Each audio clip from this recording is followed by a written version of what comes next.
O devoto sagrado esquizoide. Para eu poder explicar essa imagem, esse meme, vai ser necessário eu passar por diversos temas, desde psicologia, espiritualidade e esoterismo. E por que não também arte, biologia e controle mental. Essa imagem meme, né, ela é uma síntese entre o estado mental de uma pessoa e a forma de como ela percebe símbolos religiosos e esotéricos. Bem, eu sou essa Yoko e vamos explorar isto. Qualquer referência eu vou deixar na descrição. A internet costuma usar o termo esquizoide de forma vaga. Clinicamente falando, esquizoide não costuma ter alucinações. O esquizotípico, sim, ele tende a apresentar experiências incomuns. O esquizoide, ele se afasta socialmente, mantém distância emocional e exibe uma certa indiferença diante do mundo. Não busca vínculos, evita relações íntimas e é indiferente a elogios e a crítica. O isolamento para ele não é uma prisão, é algo que é natural. Já o esquizotípico, ele sente desconforto em falar com as pessoas, ele tem uma ansiedade social, ele tem uma fala desorganizada e às vezes uma paranoia leve. Além da fala confusa, pode ver sentido em coisas que é só coincidência. A pessoa pode acreditar em sincronicidade, telepatia, premonições, ou sentir que tem um sexto sentido. A pessoa pode interpretar músicas, manchete ou uma conversa que ela estava passando na rua e escutou assim de canto como uma mensagem pessoal. Aviso. Religiosidade e cultura não são transtornos, ok? É aqui que liga o segundo nome, o devoto sagrado. Alguém ligado a rituais, religião e transcendência. O meme, a imagem, ela sugere um arquétipo. A pessoa interpreta as próprias experiências internas como algo sagrado ou conspiratório. A minha interpretação pessoal desse meme, dessa imagem, é aquela representação que às vezes bate a dúvida. Será que eu estou evoluindo espiritualmente ou eu só estou ficando esquizofrênico? E sim, alucinações podem te fazer visualizar símbolos sagrados em certas tradições. Arte bruta e o gênio louco. Esse desenho assim, rascunho todo jogado, ele lembra muito Art Brut ou Outside Art. Artes criadas por pessoas fora do sistema artístico. Pessoas que são autodidatas, pessoas que são reclusas ou pessoas que têm uma percepção mental diferente das demais. O Jean Dufresne, não sei como é que fala o nome dele, ele definiu esse tipo de arte como algo puro e instintivo, livre das convenções culturais e das modas acadêmicas. Com o tempo, essas artes foram associadas à ideia do gênio louco, uma crença antiga que diz que a loucura e a genialidade andam lado a lado muito próximo. O que talvez você não saiba é que lá no século XIX, psiquiatras e artistas começaram a frequentar hospícios, porque eles ficaram fascinados com as artes que foram feitas por pessoas insanas. Muitos médicos começaram a colecionar obras dessas pessoas como um material de estudo. Quer dizer, isso na teoria, porque na prática mesmo o que eles faziam era lucrar com o sofrimento dos pacientes. Ou seja, o que acontecia? O paciente ele expressava toda a percepção do mundo, tudo que ele sentia através da arte. E os cientistas pegavam essa arte e transformavam em um objeto de estudo, meio que desumanizando mesmo. Meio que o paciente, ele às vezes pegava o que ele estava sentindo, ou seja, ele pegava toda a dor que ele tinha e botava em arte. E isso era visto como, olha, nossa, que legal, ele conseguiu, ele pegou todo o sofrimento dele e transformou em coisa bonita, olha que legal. Tudo isso visando o lucro, não a melhora do paciente. Só mais pra frente essa arte aí foi valorizada pela sua autenticidade e pela emoção que ela carrega. Mas só avisando que mesmo assim o termo outside art, ele é um termo, né, controverso até nos dias atuais. Alguns têm um olhar positivo, fala que isso é uma inclusão, que até pessoas que são pacientes de alguns hospitais psiquiátricos, elas conseguem criar artes belas, mas para outros isso é uma marginalização. É como se os artistas que fizessem esse tipo de arte, eles são marginalizados, eles são vistos com outros olhos, são vistos como pessoas excêntricas, são pessoas exóticas, são pessoas diferentes das pessoas normais. Então, algumas pessoas veem esse termo, essas artes, como inclusão, para fazer parte da sociedade, tipo, a pessoa, mesmo sendo paciente, ela faz arte igual outras pessoas. Para outras pessoas, isso é algo ruim, meio que a pessoa, ela se difere. Então, todo mundo faz um tipo de arte, e essa pessoa faz uma arte diferente. Então, ela é diferente das pessoas. Então, tem essa exclusão, esse tipo de visão que acontece. Alguns críticos, fervorosamente, eles dizem que, pronto, estão transformando dor em espetáculo. Já quem defende fala que não estão transformando dor em arte. Segundo eles, geralmente quem faz esse estilo de arte está fazendo isso como uma necessidade, não para poder ficar recebendo aplausos. O corpo todo fragmentado. Eu acho que o simbolismo aqui é bem óbvio. O alongamento, as distorções, elas representam a dissociação. Essa figura parece que não está enraizada no próprio corpo, reflexo do que ocorre em estados de hiperconsciência ou uma psicose leve, que é a sensação de estar fora da realidade. Esse corpo é uma metáfora do ego fragmentado, um ego fluido, sem um contorno fixo, como se a fronteira do eu e do mundo tivesse sido dissolvido. É o corpo de alguém que não cabe em si mesmo. Sem cabelo, sem feição, apenas abstração total. A identidade concreta, ela foi sacrificada em troca de percepção pura. O olho único, o terceiro olho, o olho de Horus, o olho que tudo vê. Tradicionalmente representa visão interior, gnose, insight espiritual. Mas aqui a representação é muito ambígua. Parece que o personagem ele não entende o que ele está vendo.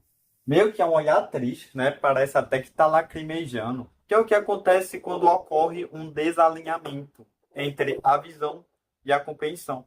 A pessoa ela vê demais, mas ela não compreende porra nenhuma. É a experiência mística sem a integração. É alguém que toca o todo, mas não tem estrutura psíquica para processar. O olho que foi aberto antes da hora. A pessoa, ela vê o sagrado, mas ela não sabe o que é ver o sagrado. Essa frase aí que eu falei, ela pode parecer muito confusa. Se essa frase aí que eu falei, ela foi muito confusa, você conseguiu entender nada, não se preocupe. Um dia tu vai entender ela. É sério, um dia você vai entender ela. Esse corpo labirintítico, sei lá, o corpo parece um labirinto, né? Parece umas veias, parece uns caminhos que tá chegando em algum canto. Realmente parece percurso mesmo. Realmente é um símbolo do inconsciente. A consciência, ela tá toda perdida. O corpo, ele parece derretido, tal, mas ele também parece muito rígido. Tá, traduzindo tudo. Basicamente, é a perca da identidade pessoal em prol de um estado de consciência elevado. Traduzindo, é morte do ego. Pronto, é isso. Só que não acaba por aí, não. Você pode ver que tem uma mão apontando para cima e uma mão apontando para baixo. Ou seja, o que está acima é como está aí abaixo e o que está abaixo é como está acima.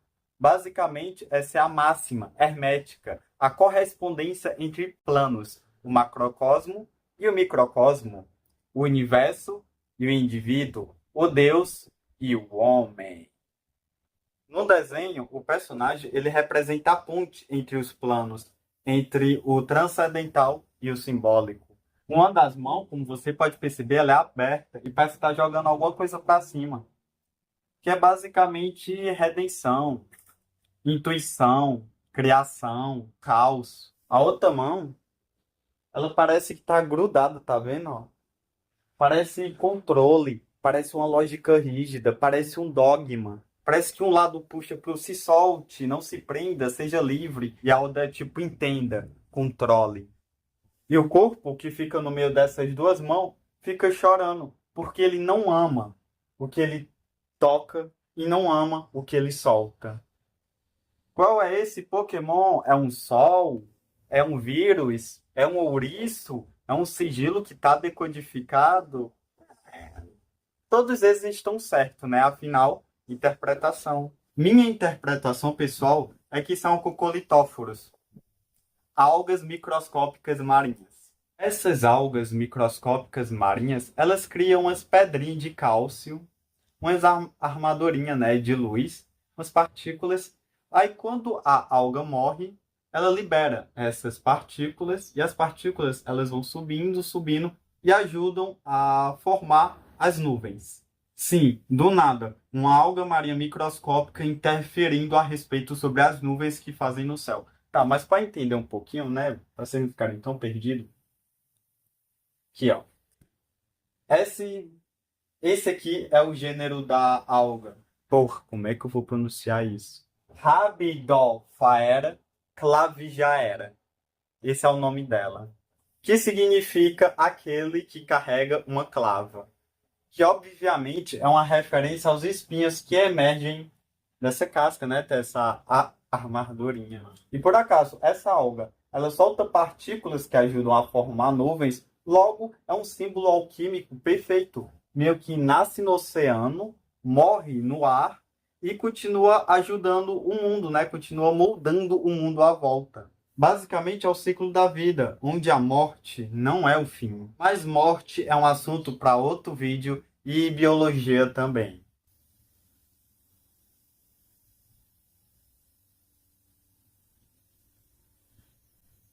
Tá, acima dos coccolithophores tem uma frase aqui, que significa: eu sou uma vítima do MK Ultra. MK Ultra é um programa da CIA lá por 1950, 1960, que estudou sobre o controle mental e drogas. Na cultura pop, virou um sinônimo de manipulação secreta. Eles controlam tudo. E na imagem, é realmente uma pergunta delirante. Será que fizeram lavagem cerebral em mim e eu não estou lembrando? Traduzindo, dúvida constante da própria sanidade. What's happening? Nossa, meu inglês é horrível, mas tradução, o que é que está acontecendo? Essa frase complementa o tema anterior, entre a revelação e o delírio. Tradução dessa frase. Não, você está me dizendo que o que eu acabei de alucinar é um símbolo esotérico milenar que existe há séculos, mesmo eu nunca tendo visto antes? Como é possível? E agora há algumas respostas. Criptomnésia. Você já viu antes, só se esqueceu. E o que é uma revelação, na verdade, é só uma lembrança. Pareidolia. O cérebro, ele cria padrões mesmo onde nem tem padrão. Arquétipos do Yang, que é basicamente imagens universais que emergem do inconsciente coletivo. E vai ser explicada só no próximo bloco. Experiência espiritual legítima, que é a percepção simbólica que te conecta a algo maior. Basicamente a imagem sobre isso, desse limiar entre o que é delírio e o que é uma revelação. Que é o espanto de perceber algo simbólico nascendo na própria mente e se perguntar: porra, eu tô despertando ou eu só tô enlouquecendo? Isso é um colapso ou é um despertar? A resposta pode ser os dois. Depende se você consegue integrar o que você viu sem perder o pé no chão da realidade. Boa sorte. Isso é um inconsciente coletivo. Segundo Carl Jung, o inconsciente coletivo é um tesouro. Um depósito de memórias e instintos que todos compartilhamos. Diferente de experiências individuais, pessoais, o inconsciente coletivo, não se constrói com o tempo. Ele é uma herança. A gente herda isso. Desde o nascimento, carregamos uma parte universal da psique. Psique sendo a mente. Tá, para poder ilustrar, imagina que a mente é um iceberg. Que no topo, na parte visível, tá a nossa máscara social, a persona que a gente monta para se apresentar para as pessoas, né? E também os nossos pensamentos, a gente é a parte visível. A gente consegue meio que visualizar, escutar os nossos próprios pensamentos e a gente consegue perceber a maneira que a gente percebe o mundo, obviamente. Aí tem essa parte aqui, que não é visível, que é o inconsciente pessoal. No inconsciente pessoal é onde tá memórias e traumas reprimidos. Tipo aquela sensação, oxe, tá tudo dando certo na minha vida, mas por que que eu tô triste? O que é que tá acontecendo? A explicação, você consegue perceber a sensação de tristeza, mas não sabe o que desencadeou ela, ou seja, não tá visível para você saber. Então, temos o ego, o inconsciente pessoal e o inconsciente coletivo não é o que fica no fundão. O inconsciente coletivo é a água. É toda essa água aqui. É toda a água do oceano que o iceberg está. É o núcleo ancestral onde mora os arquétipos. E o que é um arquétipo, você me pergunta? Arquétipos são moldes antigos. Tipo, tem a mãe protetora, tem o herói, tem a serpente, entendeu? Ou tem um chefe rabugento, tem a sogra chata, enfim. Existem vários tipos de arquétipo. E arquétipo é uma coisa tão legal, tão divertida, que eu literalmente fiz um vídeo de 1 hora explorando o arquétipo masculino, feminino, enfim. O arquétipo de quando você termina de fazer a escola, quando você completa 20 anos e tem que decidir tomar um rumo na sua vida. Eu fiz um vídeo de 1 hora, sem cortes, de tão legal que o assunto do arquétipo proporciona. O arquétipo, ele molda todo um comportamento, ele traz toda uma emoção, acho que isso é muito foda. Enquanto o inconsciente pessoal guarda a tua história, o inconsciente coletivo ele carrega a história de todo mundo. Uma ponte invisível entre vivos e morte, deuses e humanos. Puta que pariu! Antes de eu explicar isso daqui, eu vou deixar um questionamento que você tem que se fazer com você mesmo, entendeu? Se questione internamente. Tem como acessar o inconsciente coletivo? Enfim, vamos para esse símbolo. Como é que eu vou explicar isso? Esse desenho é uma simplificação da árvore da vida, que é um dos símbolos centrais, se não o símbolo central, da cabala judaica, certo? Então eu peguei essa imagem para demonstrar que essa imagem é a mesma imagem que essa. Isso aqui é só um Digimon que fez uma... Digimon, um desenho animado japonês que fez referência à cabala. Isso que pode ignorar que é só para não ficar uma parte preta, enfim, o foco é esse daqui, entendeu? Só deixando avisado, antes que venham tacar pedra em mim, que a cabala é um buraco de minhoca gigantesco. É muita coisa. O que eu vou falar é literalmente o raso, do raso, do raso, de 2000 e raso, ok? Basicamente serve para mapear 10 sefirotes, ou seja, 10 pedrinhas de safira, que representam emanações divinas, conectadas por 22 caminhos. 22 é Bolsonaro. Seria uma referência a Bolsonaro ou a minha idade atual? Representa o fluxo da energia divina, desde o imaterial até o manifesto. É uma ponte entre o divino e o humano. A sua essência, ela transcende tradições e oferece uma porrada de leitura. Tá, vou falar algumas explicações. Na metafísica, cada bolinha dessa, cada safira, representa um aspecto do divino, de Deus no caso, né? Guiando o retorno à unidade. É aquela máxima lá de meio que usa isso aqui para poder se tornar aquela frase: eu e o Pai somos um. Psicologicamente, a gente pode puxar pelo que eu falei do inconsciente coletivo do Jung.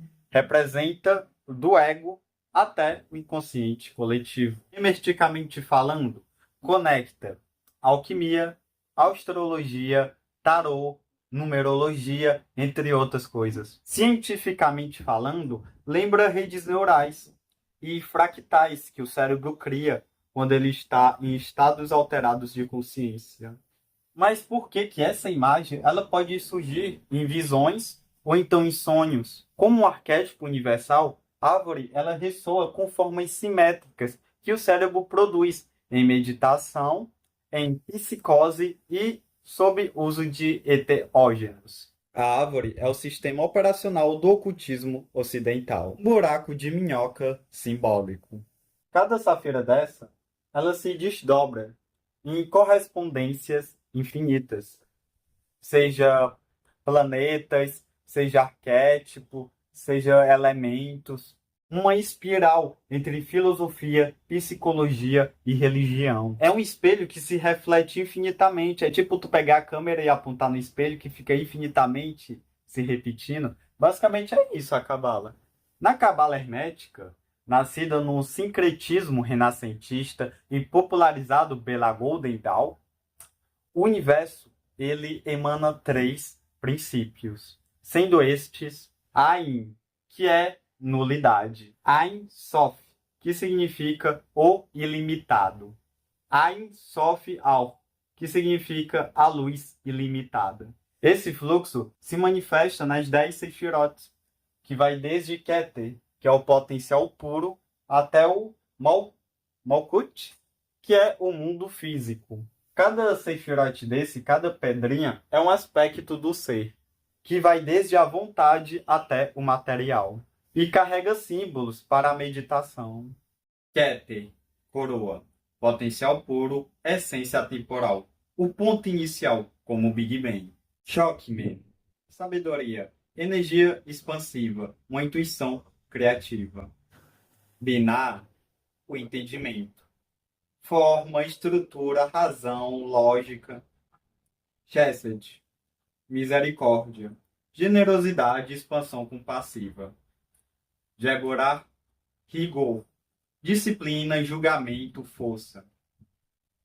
Tiferet, beleza, harmonia entre opostos, o coração da árvore.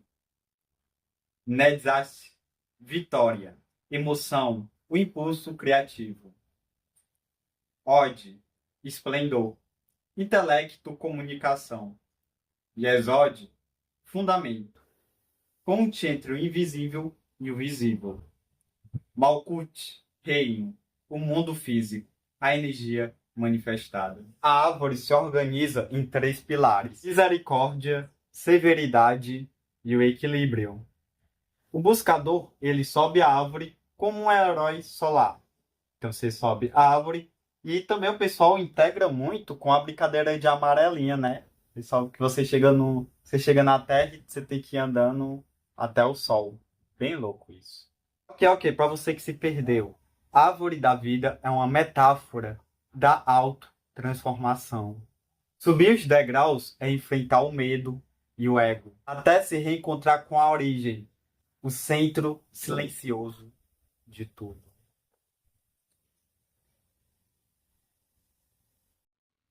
Epílogo. Essa síntese revela a árvore como um farol eterno de mistério e harmonia cósmica. Um espelho entre o sagrado e o psíquico, o delírio e a revelação. E no fim de tudo isso surge a pergunta: eu não sei o que isso significa. Por que é que estou vendo essas coisas?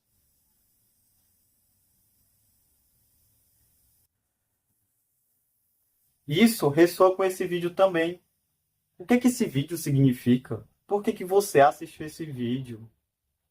Esse vídeo aqui nem é uma verdade, pô. Esse vídeo aqui é uma dica. Ah, você pode reparar também que tem um olho aqui, tem um olho aqui, também tem um olho aqui, tem um olho aqui e tem um olho atrás de você também.